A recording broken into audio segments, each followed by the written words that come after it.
Hello, today I wanted to talk about my Magic the Gathering cube, specifically the Golgari draft archetype. Now, it's no secret that green is the color pairing with which I have the most issues. I just don't really understand it on a fundamental level. I mean, I've been playing Magic the Gathering for decades, but still green has always been the color that's just eluded me. I don't know what it is about it, but for some reason, I'm just not fully satisfied with any of the draft archetypes in my cube involving green.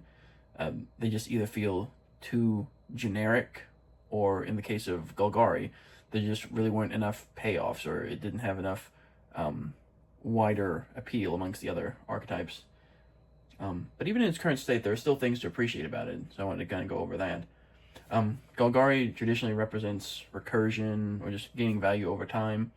But my cube, I wanted to experiment with a Lifegain sub-theme. The idea came from some fun, limited archetypes of the past, like Strixhaven's Witherbloom, and even Wilds of Eldraine, which dabbled in Lifegain synergies and incremental life drain effects.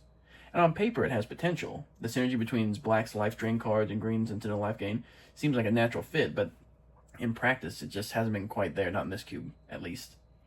The biggest challenge has been payoffs. They're few and far between, and the ones I included in the past are often too narrow to justify the deck slot. They typically end up getting cut for cards with more wide appeal. It's an important lesson I learned about creating a cube, is you want as many cards as possible to fill multiple draft archetypes. If some cards, like life gain payoffs, serve no real purpose outside of a dedicated life gain deck, then those cards would often get cut for cards which could fill multiple roles.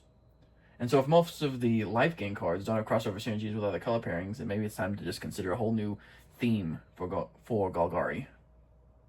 Which of the Moors is probably the only true reward for gaining life? It's a strong card, no doubt, but it's a single card out of a 540 card cube, so it's not exactly something you can build a whole archetype around. Cards like Vron, Executioner Thane, and Zulaport Cutthroat help chip away at life totals, and green cards like Galagreeters, Prosperous Innkeeper, and Courser of Kruphix can gain life passively over time, but that value doesn't lead to any big payoffs. It just helps you pad your life total. That said, I don't consider the archetype a total dud. There's real value in incremental life gain. Cards like Tireless Provisioner or Scavenging Ooze can help you stabilize and draw games out, while Black's drain effects like Blood Artist, Zulaport Cutthroat, and Bastion of Remembrance can slowly tick down your opponent's life total while padding yours. And the grindiness is very on brand for Golgari. It just needs more cohesion, more reasons to care that you're gaining life. Right now it's a pile of good cards with constructed all-stars, like Thragtusk, Elder Gargaroth, and Titan of Industry, but there's no mechanical glue holding it together. There are a few cards that put in some work though. Collective Brutality is a potential triple threat. It offers discard, removal, and life drain. But as for synergy, the cube just needs to get better with finishers, or possibly lean harder into one of the other sub-themes like Death Triggers or Self-Mill. There are a couple of signpost cards, like Deathrite Shaman, which is great early graveyard utility and life manipulation, and Igra, Eater of All, cares about food, but like the rest of the cards in the theme, the life gain there is only incidental.